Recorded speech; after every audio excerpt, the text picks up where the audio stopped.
चलिए सुनिए, ध्यान दीजिए इधर। पिछला दिन आप याद कीजिए सीसीपी एचसीपी ये सब समझा दिए थे। अब उसमें छोटा छोटा कुछ बात है, उसको देखिए पहले।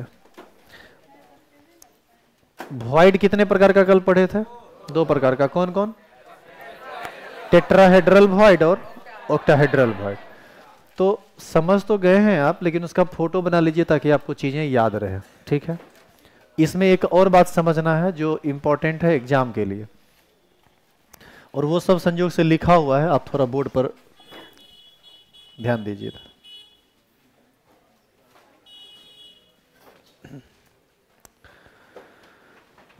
कल पढ़े थे आप रिक्ति, जिसको वॉइड कहते हैं, कितने प्रकार का होता है? 2 प्रकार का। चतुष्फलकीय रिक्ति, अष्टफलकीय रिक्ति। Tetrahedral void, octahedral void. एक टी से सूचित करेंगे, दूसरा ओ से सूचित करेंगे।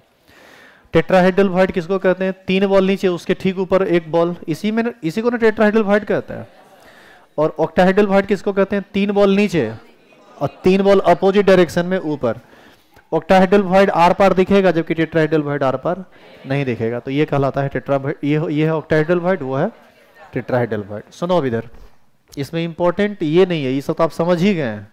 फोटो बनाए ना बनाए बात तो एक ही है। इंपॉर्टेंट ये है, यदि एचसीपी तथा सीसीपी संरचना में घटक कण की संख्या n हो तो अष्टफलकीय रिक्ति की संख्या n होगी और चतुष्फलकीय रिक्ति की संख्या 2n होगी। ये इंपॉर्टेंट है। मतलब यदि आप 1 करोड़ घटक कण को सीसीपी में या एचसीपी में व्यवस्थित करेंगे तो उसमें जो अष्टफलकीय रिक्ति बनेगा वह 1 करोड़ होगा, और जो चतुष्फलकीय रिक्ति बनेगा वह 2 गुना होगा, यानी 2 करोड़ होगा। मतलब नंबर ऑफ टेट्राहेड्रल वॉइड ये 2 गुना होता है नंबर ऑफ ऑक्टाहेड्रल वॉइड का, और नंबर ऑफ ऑक्टाहेड्रल वॉइड कुल परमाणुओं की संख्या के बराबर होता है। बस ये बात आपको याद रखनी है। ऑब्जेक्टिव क्वेश्चन में पूछता है कि सीसीपी संरचना में यदि घटक कण की संख्या 10 टू द पावर 10 हो तो उसमें अष्टफलकीय रिक्ति कितनी होगी? इसका आंसर भी होगा 10 टू द पावर 10। और यदि इसी में पूछ दे चतुष्फलकीय रिक्ति कितनी होगी तो ये होगा 2 इंटू 10 टू द पावर 10। आई बात समझ में? तो ये इंपॉर्टेंट है। कभी कभी तो क्वेश्चन n के टर्म में ही पूछा है। आप देखिएगा क्वेश्चन तो आपको समझ में आएगा। तो आप इन सब बातों को लिखिए। तो पहले आप यहां से शुरू कीजिए, फटाफट लिखिए।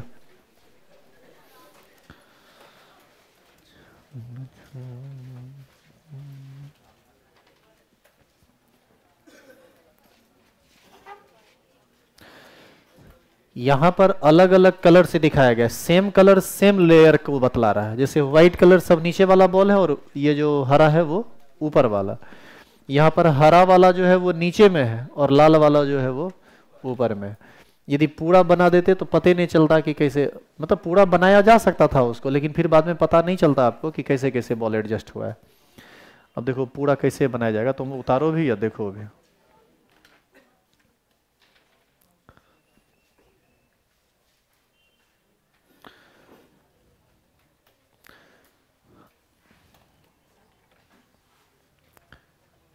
देखो पूरा जो है ना ऐसे बनाएंगे।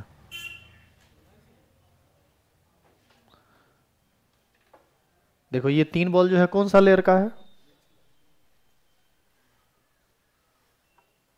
ये 3 बॉल किस लेयर का है? एक लेयर का। अब इसका कलर हम देते हैं चेंज कर।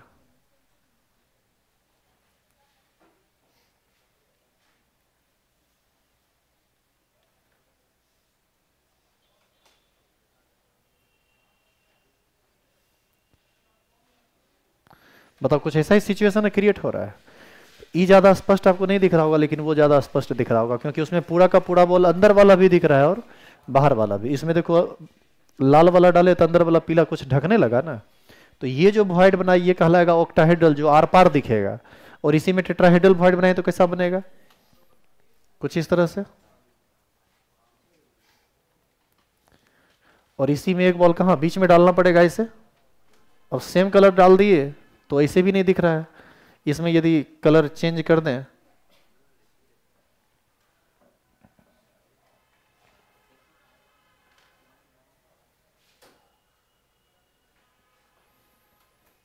बात समझने गए हैं तो इसको हटाते हैं।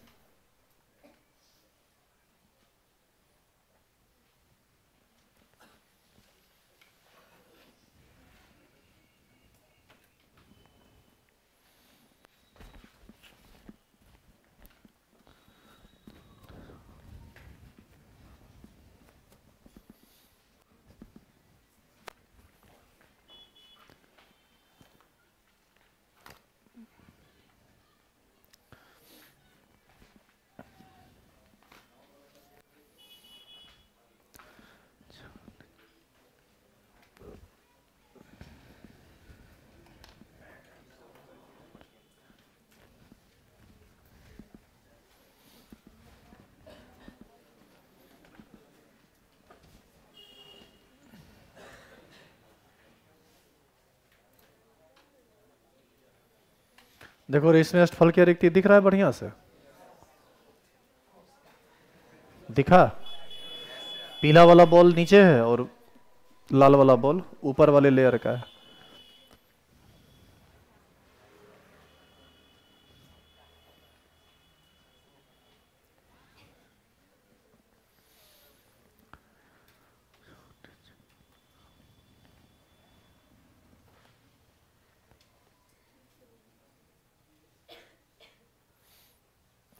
टेढ़ा मेढ़ा भी फोटो बने तो ज़्यादा टेंशन नहीं लीजिए, मोटा मोटी अपना बना दीजिए।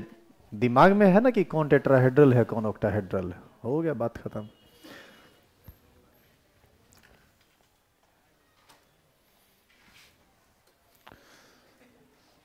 इसको लिख लीजिए, VVI करके लिखिएगा।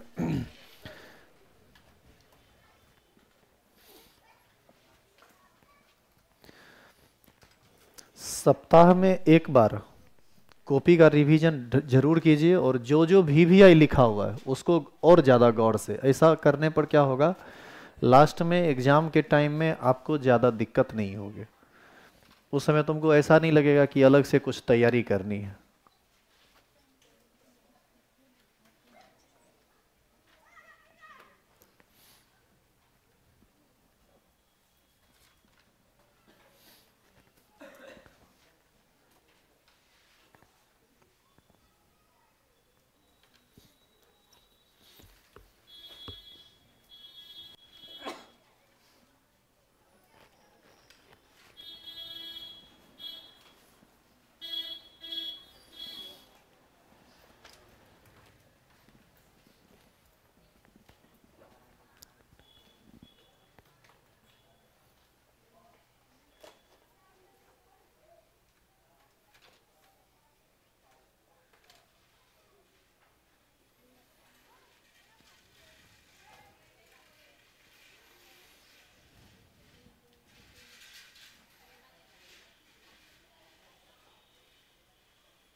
इस चैप्टर का जितना भी भारी बात था वो सब खत्म हो गया है।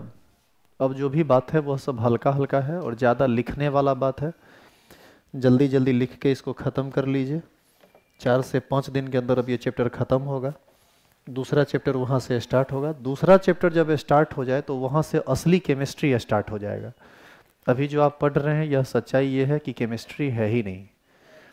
एक और अच्छी बात यह है कि जो लोग पहला चैप्टर पढ़े और जो लोग पहला चैप्टर नहीं पढ़े, इस चैप्टर का बाकी के किसी चैप्टर से कोई संबंध नहीं है। मतलब जो पढ़ा उसके लिए भी ठीक, जो नहीं पढ़ा उसके लिए भी ठीक। बस एग्जाम में क्वेश्चन इस चैप्टर से आएगा तो आप फंसिएगा, बाद बाकी केमिस्ट्री को समझने में कहीं दिक्कत नहीं होगी। बस खाली शुरुआती 6 क्लास पढ़ लीजिएगा यूट्यूब से, lecture 1, lecture 2, lecture 3, lecture 4, lecture 5 और लेक्चर 6।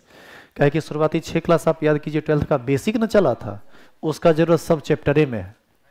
तो जो लोग उसको नहीं पढ़े हैं उसको पढ़ लीजिए। सॉलिड स्टेट जो बीच में आए होंगे, लेट से आए होंगे, उनको तो थोड़ा दिक्कत होगा समझने में। चेंज करें इसको अब।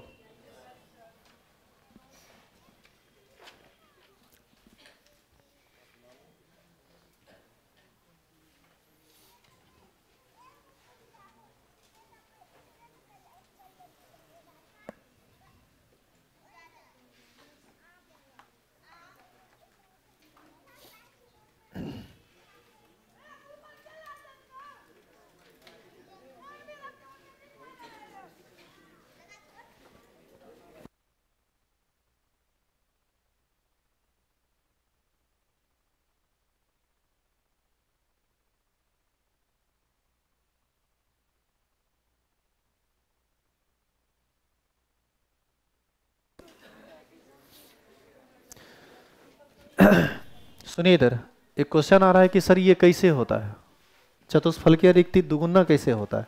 तो इन बातों को लिख के नहीं समझ सकते हैं। इन बातों को कंस्टिट्यूएंट पार्टिकल्स को आप रखिए, अरेंज कीजिए। अरेंज करने पर देखिएगा कि जब एक लाइन ऑक्टाहेड्रल का चलेगा ना तो उसके साथ 2 लाइन टेट्राहेड्रल का चलता है, एक ऊपर और एक नीचे। तो वो स्ट्रक्चर से समझ में आएगा। तो इसमें मोटा मोटी याद ही रखना पड़ेगा आपको, ठीक है। टेट्राहेड्रल वॉइड हमेशा ज़्यादा संख्या में बनता है, ऑक्टाहेड्रल कम बनता है। इसका रीजन भी समझ लो, एक और बात है इसका इसके पीछे एक और कारण है। टेट्राहेड्रल वॉइड को बनाने में मात्र 4 गेंद लगेगा, जबकि ऑक्टाहेड्रल को बनाने में 6 गेंद लगेगा। तो ज़्यादा गेंद मिलेगा तब एक बनेगा, एक कम में गेंद में ज़्यादा बनता है, इसका मतलब है कि ये ज़्यादा संख्या में बनेगा। इसके पीछे का जो कंसेप्चुअल रीजन है वो ये है। लेकिन यदि टेट्राहेड्रल वॉइड दुगुना बनता है, ये आप समझना चाहते हैं, तो आपको वो बना के एडजस्ट करके तब समझना पड़ेगा, ठीक है। आप लोग का हो गया पूरा।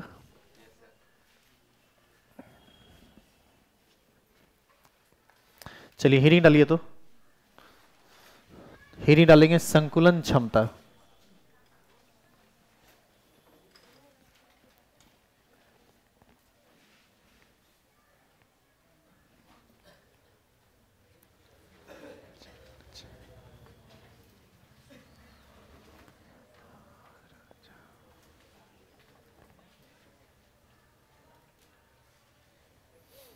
थोड़ा इधर देख लो एक चीज,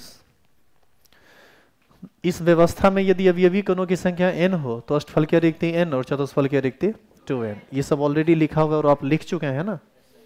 तो आगे का हेडिंग डालना है, हिंदी में लिखिए संकुलन क्षमता, इंग्लिश में पैकिंग इफिशियंसी, या इसका एक और इंग्लिश होता है पैकिंग फ्रैक्शन। तो दोनों इंग्लिश आप लिखिएगा, दोनों का अलग अलग थोड़ा सा मतलब है, थोड़ा मैथमेटिकल मीनिंग दोनों का अलग है। हिंदी में संकुलन क्षमता, और इसको सिंबल में शॉर्टकट में बोलते हैं पीएफ, पैकिंग फ्रैक्शन बोला जाता है इसको।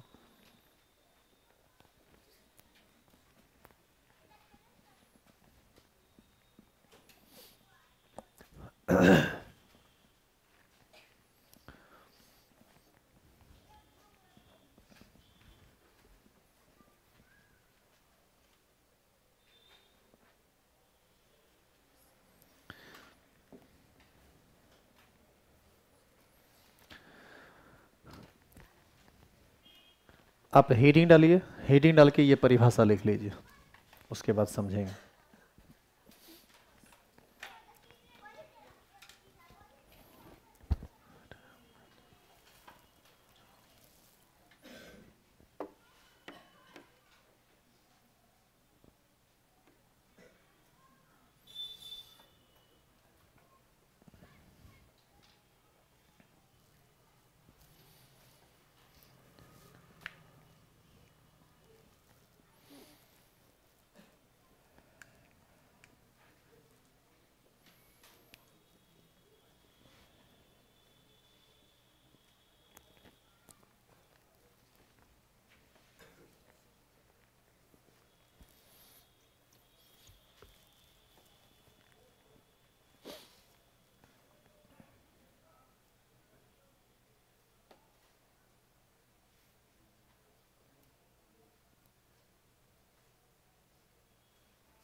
लिख लिया?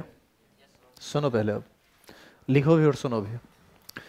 ये जो हेडिंग है, परिभाषा है, वो सब हटाइए, बात परिभाषा को हटाइए। पहले हेडिंग को मोटा मोटी मतलब अपनी भाषा में समझिए कि आप क्या पढ़ रहे हैं और इस चीज को पढ़ने से आप क्या सीखेंगे। एससी में कुल प्रभावी परमाणु कट छट के क्या को आता था? 1। बीसीसी में और एफसीसी में 4 को आता था। अब जैसे मान लीजिए कि आप एक सिंपल क्यूब में बैठे हुए हैं एससी में, तो सभी कोना पर गेंद होगा। तो सभी कोना पर गेंद होगा तो गेंद का कुछ हिस्सा कट के घन के अंदर आया होगा, बाद बाकी बाहर होगा। तो हम ये चेक करना चाहते हैं कि यदि हम बड़ा बड़ा कंस्टिट्यूएंट पार्टिकल सभी कॉर्नर पर फिट कर दें, यानी हम एससी की बात कर रहे हैं, तो उस बॉल का वो बॉल कितने आयतन को कवर करेगा, मतलब इस घन के कितने आयतन को बॉल कवर कर लेगा और कितना भाग जो है वह खाली रहेगा। तो संकुलन क्षमता हमें इसी बात की जानकारी देता है कि किसी यूनिट सेल में कितना प्रतिशत भाग परमाणु के द्वारा भरा हुआ रहेगा और कितना प्रतिशत भाग खाली रहेगा। खाली तो रहना ही है, गेंद को तुम कितना भी बढ़िया से एडजस्ट कर दो, बताओ कुछ ना कुछ गैप बनेगा कि नहीं बनेगा। लेकिन एससी में गैप अलग बनेगा, बीसीसी में अलग बनेगा और एफसीसी में अलग बनेगा। तो इन चीजों को हम निकालते कैसे हैं, इसका मैथमेटिकल रूप क्या है, वही है ये परिभाषा। लिखा हुआ है एकक कोष्ठिका में उपस्थित कुल परमाणु का आयतन तथा एकक कोष्ठिका के कुल आयतन के अनुपात को संकुलन क्षमता, यही ना परिभाषा लिखा हुआ है। एकक कोष्ठिका में उपस्थित कुल परमाणुओं का आयतन तथा एकक कोष्ठिका के आयतन के अनुपात को संकुलन क्षमता कहते हैं। इसका मतलब वो ये हुआ कि संकुलन क्षमता पीएफ का परिभाषा होगा कुल प्रभावी परमाणु का आयतन बटे एकक कोष्ठिका का आयतन। एकक कोष्ठिका में उपस्थित कुल परमाणु की संख्या ही ना प्रभावी परमाणु कहलाती है। तो हम इसका फॉर्मूला लिख सकते हैं पीएफ बराबर प्रभावी परमाणु का आयतन बटे एकक कोष्ठिका का आयतन। लिखिए फॉर्मूला पीएफ बराबर,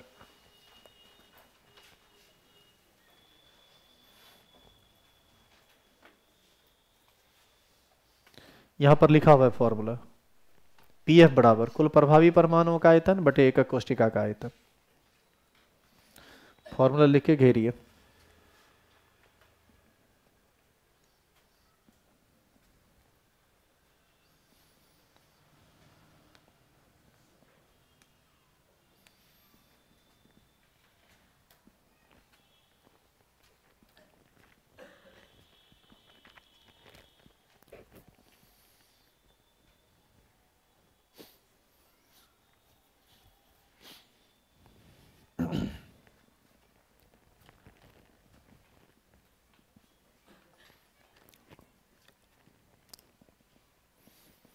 अच्छा अब ये बताओ कि अलग अलग एकक कोष्ठिका में प्रभावी परमाणु अलग अलग होता है। तो हम इस बार हमारा सिलेबस 3 एकक कोष्ठिका है, एससी, बीसीसी और एफसीसी। तो एससी के लिए पीएफ अलग निकलेगा, बीसीसी के लिए पीएफ अलग निकलेगा, एफसीसी के लिए पीएफ अलग निकलेगा। जब आप एससी कहेंगे तो फॉर्मूला होगा कुल प्रभावी परमाणु यानी एक, यानी फॉर एससी पीएफ बराबर एक परमाणु का आयतन बटे एकक कोष्ठिका का आयतन। यदि यही फॉर्मूला बीसीसी में अप्लाई करें कहां परिवर्तन आएगा, यहां लिखाएगा दो परमाणु का आयतन बटे एकक कोष्ठिका का आयतन। यही फॉर्मूला यदि एफसीसी के लिए अप्लाई करें तो 4 परमाणु का आयतन बटे एकक कोष्ठिका का आयतन। तो हम एक काम करते हैं, एससी के लिए पूरा काम खुद हम करते हैं, बीसीसी के लिए और एफसीसी के लिए आपको खुद से करके लाना है, हम आंसर बता देंगे आपको, ठीक है। क्या ये फॉर्मूला लिख चुके हैं आप, स्टार लगाइए, लिखिए फॉर एससी, फॉर एससी और पीएफ बराबर ये फॉर्मूला लिखिए और उसके आगे का काम ऐसे तो लिखा हुआ है लेकिन फिर से हम लिख के करेंगे ताकि आपको पूरा कैलकुलेशन समझ में आए।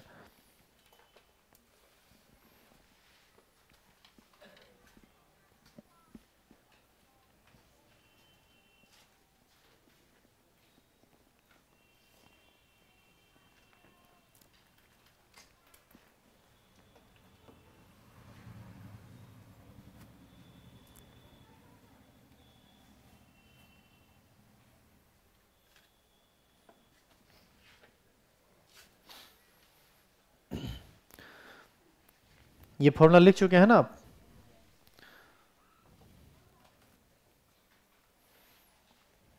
देखो इस फॉर्मूला के नीचे में पीएफ बराबर क्या लिखाएगा, इसको देखो,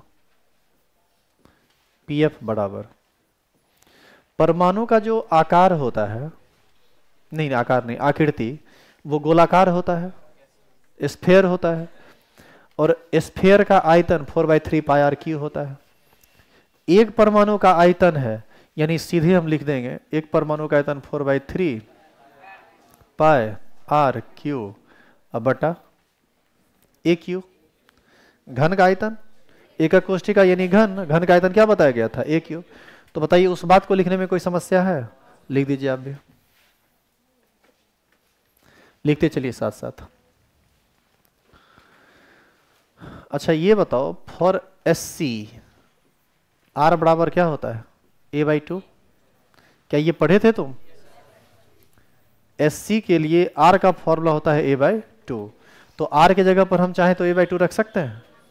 तो बताइए पीएफ बराबर क्या लिखाएगा, 4/3 पाई, आर के जगह पर लिख सकते हैं a/2 का होल क्यूब बटा कितना ए क्यू। क्या कोई परेशानी है इसमें? चलिए लिख दीजिए आप भी।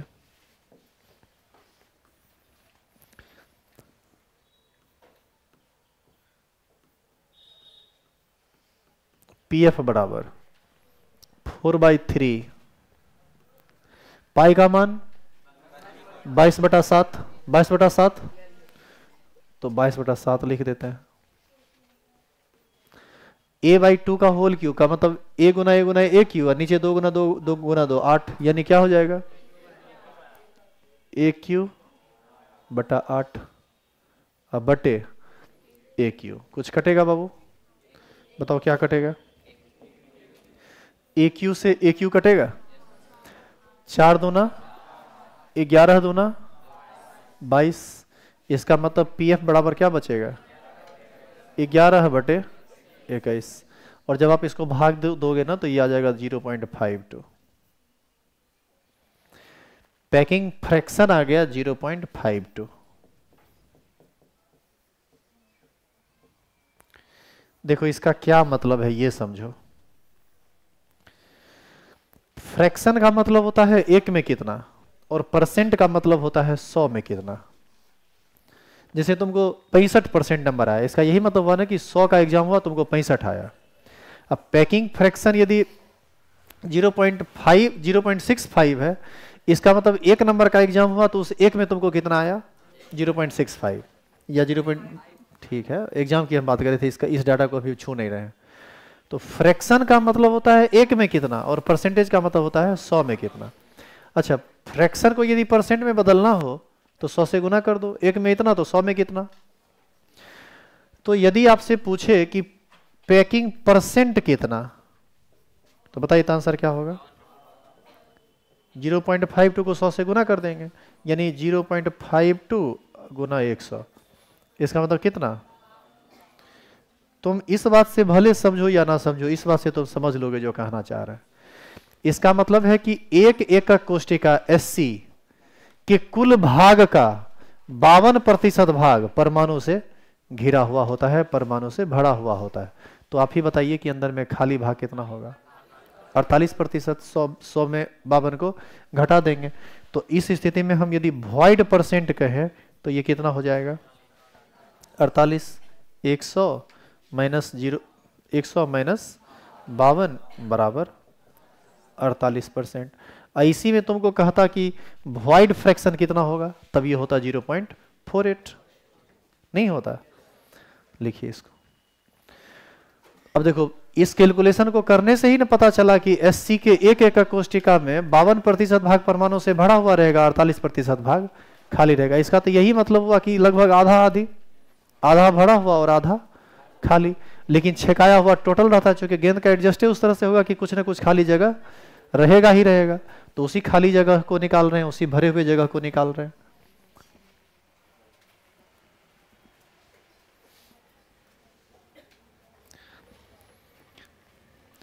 क्या इस कैलकुलेशन में कोई फंसे? कोई दिक्कत तो नहीं है? अब लिखिए फॉर बीसीसी, साथ साथ चलते चलिए, लिखते चलिए साथ साथ। इस बार क्वेश्चन पूछा था बिहार बोर्ड में, बीसीसी संरचना में रिक्ति का प्रतिशत क्या होता है? वो होता है 32। अब कैसे 32 निकलेगा वो तो पूरा कैलकुलेशन करेंगे तब ना समझ में आएगा।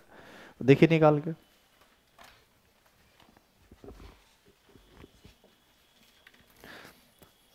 पहले तुम एगो चीज बताओ कि हम यदि फॉर बीसीसी लिखते हैं तो परिवर्तन कहां कहां होगा?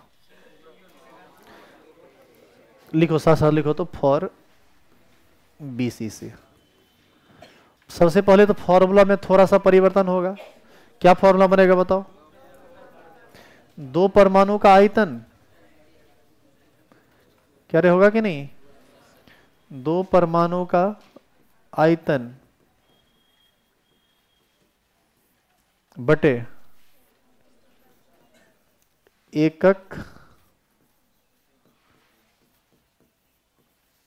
कोष्ठिका का आयतन।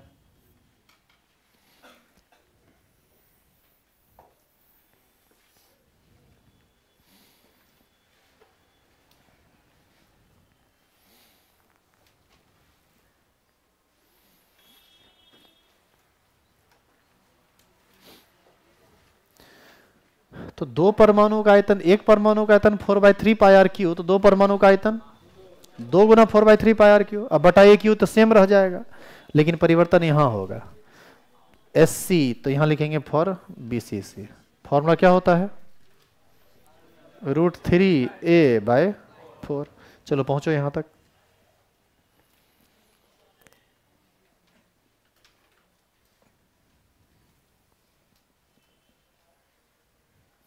एकदम दनादन जो है कैलकुलेशन करते रहिए। तो यहां हो जाएगा, इसको सीधा लिख दें 8/3 पाए, इसको क्या लिखेंगे? √3a/4 का होल क्यू। अब बटा कितना? ए क्यू। ये ठीक है। 2 गुना 4/3 ये हो जाएगा ना 8/3। अब इधर का पूरा कैलकुलेशन चेंज करना पड़ेगा। बताओ यहां से पी एफ बराबर क्या लिखेंगे? 8/3 गुना 22/7 गुना, अच्छा ये बताओ √3a/4 का होल क्यू को कैसे लिखेंगे? √3 गुना √3 गुना √3, तो 3√3 ए गुना ए गुना ए क्यू। तो हम इसको लिख सकते हैं 3√3 गुना ए क्यू बटा 4 गुना 4 गुना 4 यानी 64। अब बटा क्या? ए क्यू से ए क्यू कट जाएगा, 8 8 64, 4 दूना 8, 11 दूना 22, 3 से 3 कट जाएगा, बिल्कुल कटेगा। तो पैकिंग फ्रैक्शन बराबर क्या बचा? ऊपर 11 गुना √3 अब बटे 7 चौक 28। जब आप इसको गुना भाग कीजिएगा तो ये आ जाएगा 0.68, यानी पैकिंग फ्रैक्शन कितना हो गया? 0.68। तो बताइए पैकिंग फ्रैक्शन कितना हो गया? 0.68 गुना 100 यानी 68%। तो खाली भाग कितना रह गया? 100 माइनस 68 बराबर 32। यही ना क्वेश्चन पूछा था। इसका आंसर होगा 32% खाली रहेगा। तो बीसीसी में खाली प्रतिशत रहेगा 32।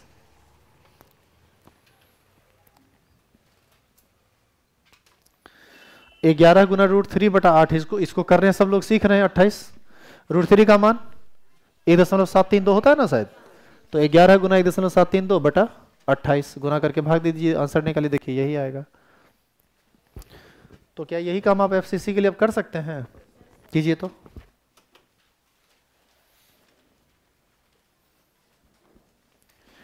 डाटा याद रहे, एससी में 48% भरा हुआ, सॉरी 52% भरा हुआ, 48% खाली। बीसीसी में 68% भरा हुआ, 32% खाली।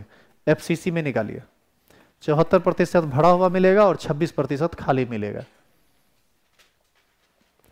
चलिए लिखिए, खुद से स्टार लगा के ही डालिए, लिखिए फॉर एफसीसी।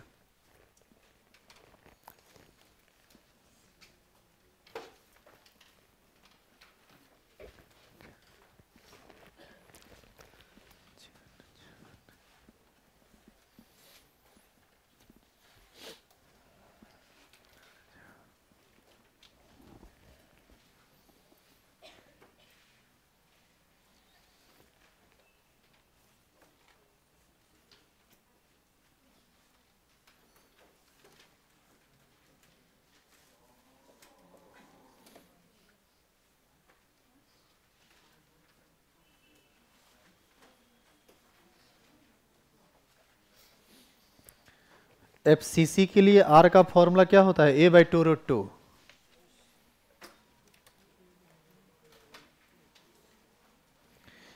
या उसी को आप कह सकते हैं √2a/4।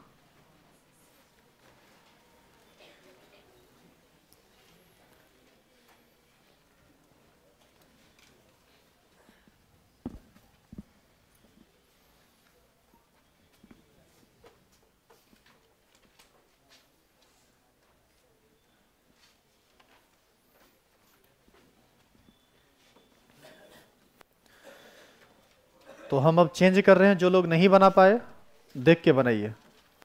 यहां पर होगा फॉर एफसीसी, फॉर्मूला में अंतर होगा। यहां होगा 4 परमाणु का आयतन बटे एक कोष्ठिका का आयतन। यहां हो जाएगा 4 4 चौक 16, तो बाद में लिख लेंगे फॉर एफसीसी। फॉर्मूला क्या होता है? a/2√2,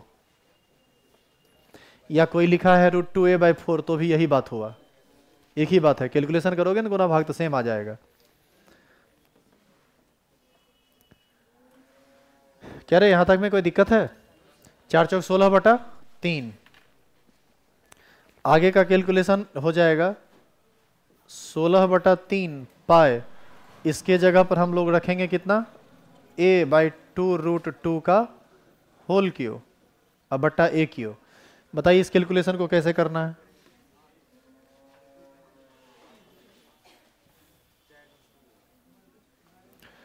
बताइए, ये हो जाएगा pf बराबर 16/3 गुना 22/7 गुना a क्यू बटा, इधर देखो 2 को 3 बार गुना करो, 2 गुना 2 गुना 2 कितना 8, और √2 को 3 बार गुना करो, √2 गुना √2 गुना √2 2√2, 8 दूना 16 √2 होगा ये, तो ये हो जाएगा 16 इंटू 16 √2 का मतलब 16 इंटू √2 अब बटा ए क्यू से ए क्यू कट जाएगा, 16 से 16 कट जाएगा, अब बाकी आपको कैलकुलेशन आ जाएगा ये ऊपर पर 22 और नीचे में 21 गुना √2।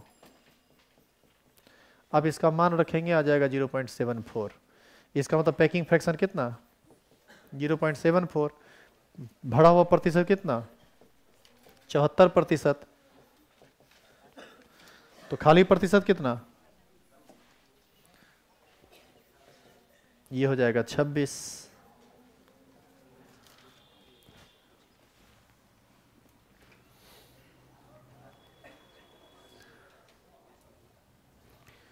क्या ये कैलकुलेशन सबको समझ में आया या दिक्कत है?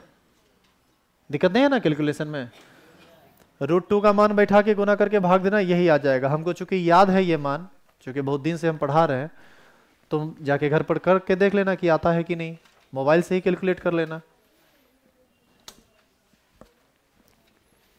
इस तरह भी आप पढ़ रहे थे संकुलन क्षमता को। अब आप एक बात बताइए, कंपैरिजन कीजिए तो तीनों में एससी, बीसीसी और एफसीसी में किसमें सबसे ज्यादा भरा हुआ भाग है? एफसीसी में। तो बताओ ज्यादा मजबूत ठोस कौन होगा? एफसीसी। इसीलिए आगे अभी देखिएगा नोट में लिखा हुआ मिलेगा कि एफसीसी में भरा हुआ भाग अधिक है, इसीलिए एफसीसी संरचना एक मजबूत संरचना, या सबसे मजबूत संरचना की यदि हम बात करें तो वो कौन होगा? एफसीसी। और हमारे प्रकृति में जितना भी ठोस पाया जाता है उसका लगभग 60% ठोस का जो क्रिस्टलाइजेशन होता है या संरचना होती है वो किस में होती है? एफसीसी में। इसी सब बात की चर्चा आपको आगे मिलेगी। इसको पूरा उतार लीजिए तो फिर हम आगे बढ़ जाएंगे। और घर पे जाके एक बार फिर से अपने हिसाब से कैलकुलेशन करके देखना रफ कॉपी में, यदि तुम पढ़ने बैठते उठते हो समर में तो एक बार देखना करके, सेम आ जाएगा। अच्छा एक बात बताइए, आप लोग यहाँ से घर जाते हैं तो कॉपी दोबारा फिर यहीं खोलते हैं कि एक आध बार दिया बत्ती घर पर भी उसको दिखाते हैं? अच्छा यहीं खोलते हैं फिर। अच्छा घर पर देखते हैं? नहीं, ये तो हमको सफेद झूठ लग रहा है, ये एकदम सफेद झूठ है। कितना आदमी कॉपी खोलते हैं? जरा हाथ खड़ा कीजिए तो।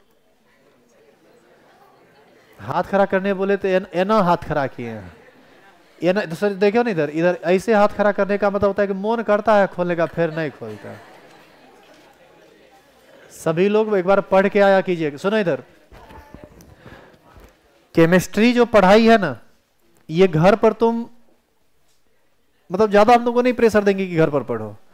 तुम क्लास में 40 मिनट जो हम क्लास लेते हैं, 40-45 मिनट जो भी क्लास लेते हैं, 40-45 मिनट सिर्फ और सिर्फ तुम हमारा बन के रहो, जो कहते हैं सो करो, हमारी पूरी बात को सुनो खाली। तुम इतना करो तुम मजबूर हो जाओगे घर पर कॉपी पलटने के लिए, तुमको अपने मन करेगा कितनी बार देख लेते हैं क्या था। ये तुम्हारे अंदर की इच्छा जागृत हो जाएगी, और जिस दिन ऐसा हुआ उस दिन तुम पढ़ लोगे। केमिस्ट्री नहीं, बाकी सब सब्जेक्ट भी पढ़ लोगे, लेकिन तरीका बदलते नहीं हो, ध्यान नहीं देते हो, इसलिए थोड़ी परेशानी होती है। तो देखिए यहाँ पर जो हेडिंग डाला हुआ था ये सब, तो ये सब जो लिखा हुआ है ना यहाँ पर, आप वो सब लिख चुके हैं। 52-48 का आ गया इसमें 68-32 का कॉम्बिनेशन, इसमें 74-26 है ना, 74-26 का कॉम्बिनेशन। तो ये सब ऑलरेडी लिख चुके हैं ना आप लोग, तो इसको तो अब लिखना है नहीं, तो आगे बढ़ते हैं। नोट में देखिए लिखा हुआ है एफसीसी सबसे मजबूत संरचना होता है, इसमें रिक्ति बहुत कम रहता है, प्रकृति में यह 60% ठोस में पाया जाता है। लिखिए फटाफट, नोट ही नहीं लिखिए, जो लिखा हुआ है सब उतार दीजिए। अब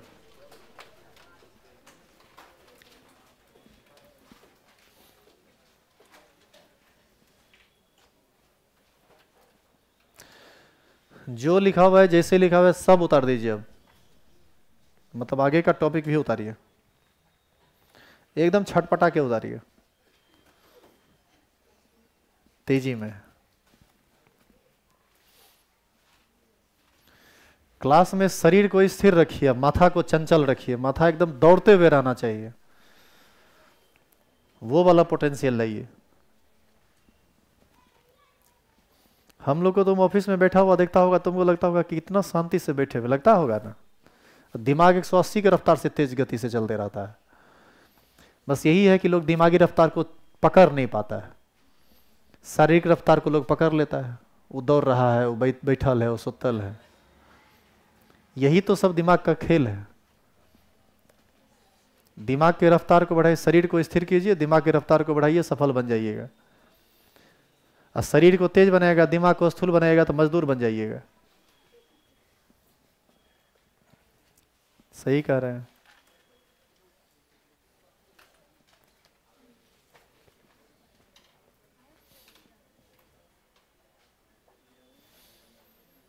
क्या रे, गलत कर रहे हैं क्या? देखो नजर झुका लिया, झुकी झुकी नजर तेरी कमाल कर गई, उठी जो एक बार 100 सवाल कर गई।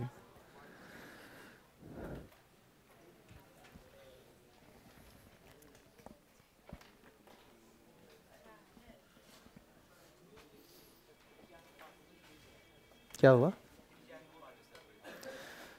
रेडियस रेशियो त्रिज्या अनुपात, परिभाषा है आयनिक ठोसों में धनायन तथा ऋणायन की त्रिज्या का अनुपात त्रिज्या अनुपात कहलाता है। रेडियस रेशियो यानी त्रिज्या अनुपात बराबर धनायन की त्रिज्या बटे ऋणायन की त्रिज्या, RC बटे RA, मतलब रेडियस ऑफ केटायन बटे रेडियस ऑफ एनायन, या R plus by R minus, plus को केटायन कहते हैं, माइनस को एनायन कहते हैं। सब लिख लीजिए, हम समझाते हैं इसको। अभी तो बोले तो जैसे लिखा हुआ है वैसे लिख दीजिए।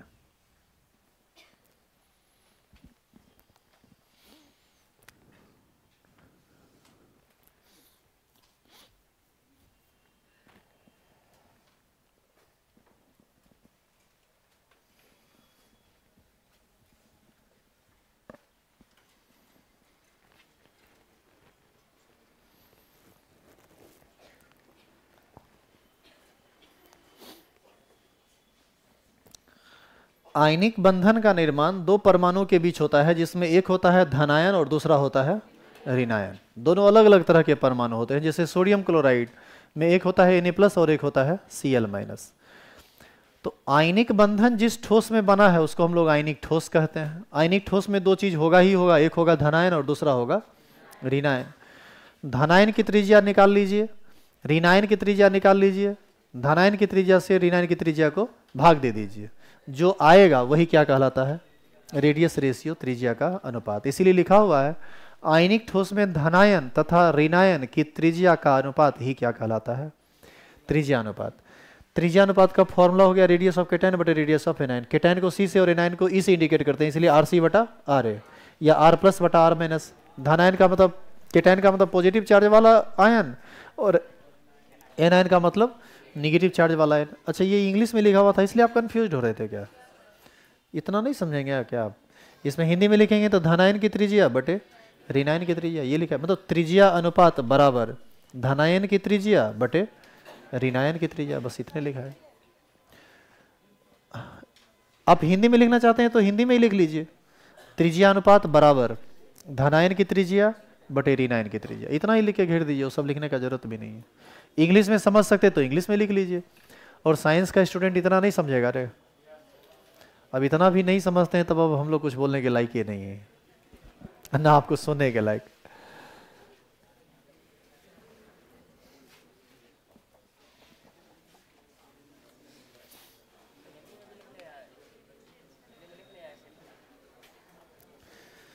हिंदी में भी लिखना चाहते हो तो लिख सकते हो, क्या दिक्कत है? क्या हो गया लिखा हुआ? अब आप हमारी बात सुनिए और कुछ इमेजिनेशन है, हाँ उसको समझिए। कुछ आयनिक ठोस ऐसे होते हैं जिसमें धनायन का आकार और ऋणायन का आकार आपस में लगभग समान होता है, और कुछ आयनिक ठोस ऐसे होते हैं जिसमें धनायन का आकार छोटा होता है, ऋणायन का आकार बड़ा होता है। आप एक बात बताइए कि दो समान तरह के बॉल को आप अरेंज करेंगे तब, और दो असमान तरह के बॉल को आप अरेंज करेंगे तब, क्या दोनों स्थिति में संरचना एक जैसी आएगी या अलग अलग आएगा? अलग अलग आएगा। अच्छा ये बताइए कि यदि दोनों का आकार बराबर हो तो अनुपात एक हो जाएगा, रेडियस रेशियो एक हो जाएगा। लेकिन यदि बराबर नहीं हो, धनायन छोटा होता है, ऋणायन बड़ा होता है, तो इसका वैल्यू आपको एक से कम आएगा, 0.2, 0.4, 5 कुछ भी तो आएगा, 0 पॉइंट में समथिंग। इसका मतलब यह है कि आयनिक ठोस में त्रिज्या अनुपात काफी अहम रोल अदा करता है उसकी संरचना में। यदि त्रिज्या का अनुपात बदलेगा तो आयनिक ठोस की संरचना भी बदलेगी। इसी से संबंधित कुछ इंपॉर्टेंट बात है, उसको देखिए। लिखा हुआ है कि त्रिज्या अनुपात बदलने से आयनिक ठोस का संरचना भी बदल जाता है, और आयनिक ठोस का संरचना बदलेगा तो निश्चित है कि समन्वय संख्या भी बदल जाएगी। अब यहाँ पर देखो इंपॉर्टेंट एक टेबल लिखा हुआ है, पहले आप इसको देख लीजिए मोटा मोटी। रेडियस रेशियो यदि इतना से इतना के बीच में आ जाए तो कोऑर्डिनेशन नंबर 3 होता है, मतलब एक परमाणु से मात्र कितना परमाणु सटा होगा? 3, जिसका और उसका शेप होगा ट्रायगोनल प्लेनर, हिंदी में भी लिखा हुआ और कुछ एग्जाम्पल लिखा हुआ है उसका।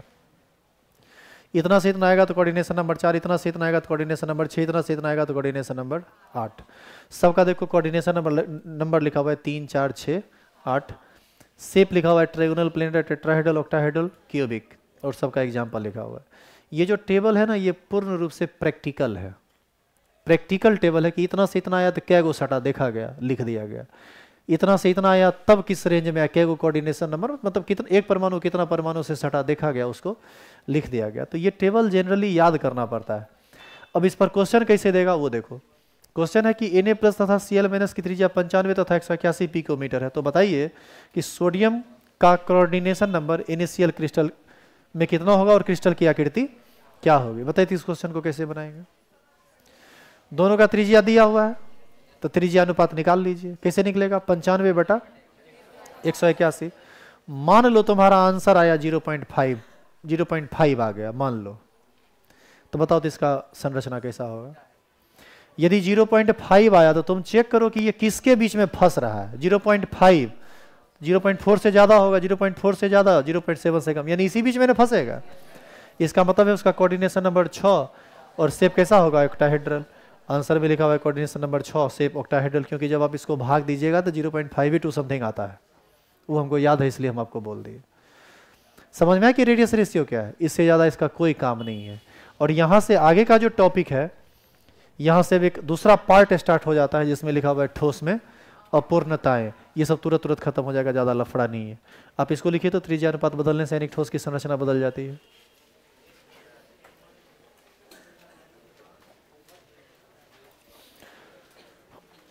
वो लाइन लिखिए, इंपॉर्टेंट टेबल हेडिंग डाल के छोड़ दीजिए। कल जब आप आइएगा तो ये स्क्रीन पर रहेगा, जैसे ही आइएगा फटाफट इसको उतार लीजिएगा, ठीक है। और ऑनलाइन वाले लोग आज ही इसको उतार लीजिएगा, क्योंकि ये आपके स्क्रीन पर दिख रहा है। और नहीं तो आप जो ऑफलाइन पढ़ते हैं आप लोग भी तो उतार सकते हैं। नहीं उतार लेगा रे, यूट्यूब खोलेगा, लास्ट में देखना अब मिल जाएगा। ये होगा लेक्चर नंबर 17 या 18, जो सबसे लास्ट वाला लेक्चर होगा, देख लेना।